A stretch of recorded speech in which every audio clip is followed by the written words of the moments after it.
Greetings, everyone.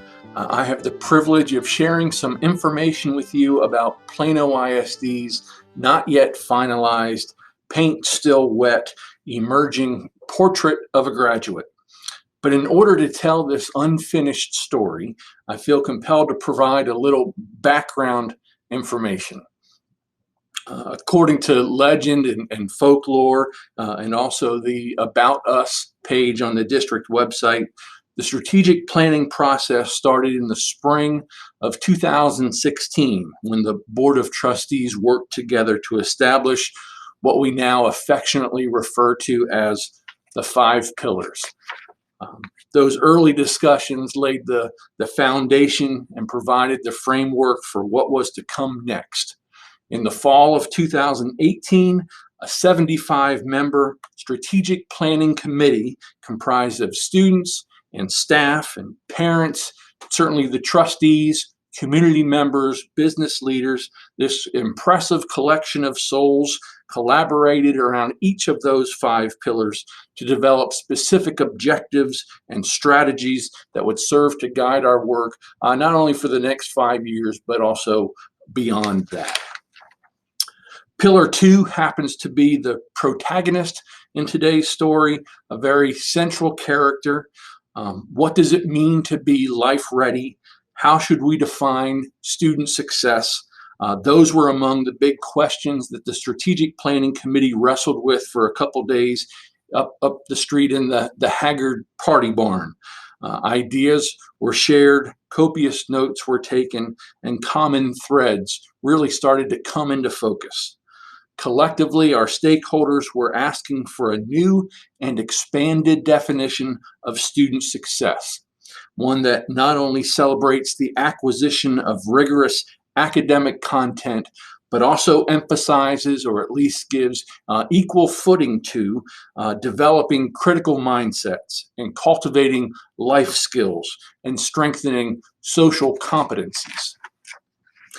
As it turns out, the Portrait of a Graduate design process framework is tailor-made, very well suited to support a thorough exploration of those very important ideas and questions raised by the Strategic Planning Committee. And so a very short while later, we decided to partner with Battelle for Kids, a national not-for-profit group that specializes in exactly that kind of work. The expectation was that after facilitating just 4 meetings with a representative group of about 60 stakeholders, students, teachers, librarians, guidance professionals, community members, campus and district administrators, that whole representative group would somehow arrive at a new graduate profile that in some way reflects the hopes and the dreams and the aspirations of our community, and really expands our definition of success beyond GPA and pure academics to include something else, to include life readiness. And our first meeting was held on December 2nd, 2019, and it focused on the why. Why should we create a new portrait of a graduate anyway? Together, we examined how the world is rapidly changing, how the workforce is changing, how 80% of the jobs in our current economy have a strong service component, and there's no sense that that's going to diminish anytime soon. How 20 to 30% of working age people are already participating in the burgeoning gig economy, and how someone entering the workforce today is likely to experience more than 10 job changes before even their 42nd birthday. That's amazing. We talked about the pace of change, how computing power and information technology and rapid innovation are combining to dramatically accelerate the rate at which our world is inevitably changing. And we examined how shifts in demographics and the environment, how those things are combining to affect the world, and more specifically, the world of work. And last but not least, we discussed the growing importance of human interaction, the ability to empathize with others. And so altogether, these ideas were categorized into what our facilitator called landscape shifts. And there were 12 of them, individually, and then in very small groups, and then as a large group. We considered and we sorted and we ranked through the lens of life readiness for PISD students which landscape shifts we deemed to be most critical for the students and community of Plano ISD. And then we adjourned for the day, only later coming to find out that, as this slide suggests, this is how we ranked those landscape shifts. And we met again on January 13th, the new year, 2020. This second meeting really sort of got into the nitty-gritty. The desired outcome for the group of 60 was to collectively identify and ideally reach consensus around a handful of competencies that would serve as the color palette from which we would paint our portrait of a graduate.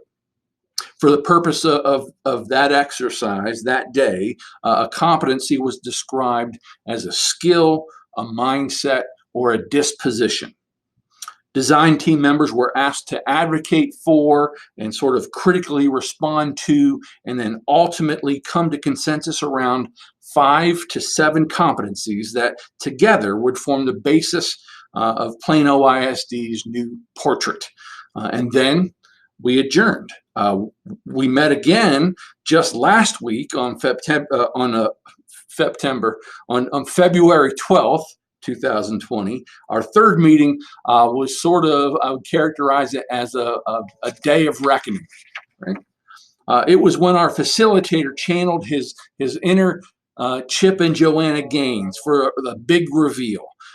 Based on a synthesis of all the data he had collected from us, based on our individual and group responses through multiple information streams, he rolled away the partitions to reveal a first draft set of competencies for our initial reaction. Unlike what happens on Fixer Upper, there was no spontaneous hugging.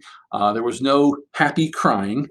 Instead, there was rich conversation about whether or not we should exchange one of those words that you see on the screen for another one, or if it would be appropriate to add a 6th word or a 7th word into that mix, into that competency list. And then, frankly, we adjourned. The design team will meet for a 4th and final time on March 12th. Ostensibly to finalize the list of competencies that we aim to promote as part of our new portrait of a graduate. And so I further suspect that we'll turn around and share that whole kit and caboodle with the Board of Trustees sometime perhaps in April or early May. And we're not sure yet what the finished product is going to look like, but we envision some sort of a juxtaposition of ideas and imageries to indicate both our continued commitment to academic excellence as well as our obligation to deeply develop strengths and competencies of the heart and of the mind and of the will, right? So at this point, I would say to those who may be watching this, stay tuned, more to come. If you want to see the very latest in what we're talking about or all those ancillary resources, I invite you again to visit our website, sites.google.com/pisd.edu/portrait design. That's where you'll find all the latest, including, but not limited to, the fantastic artwork that Laura Grundler continues to post for our review. Good stuff. So anyway, be well. Thanks for your time and attention. See you next time.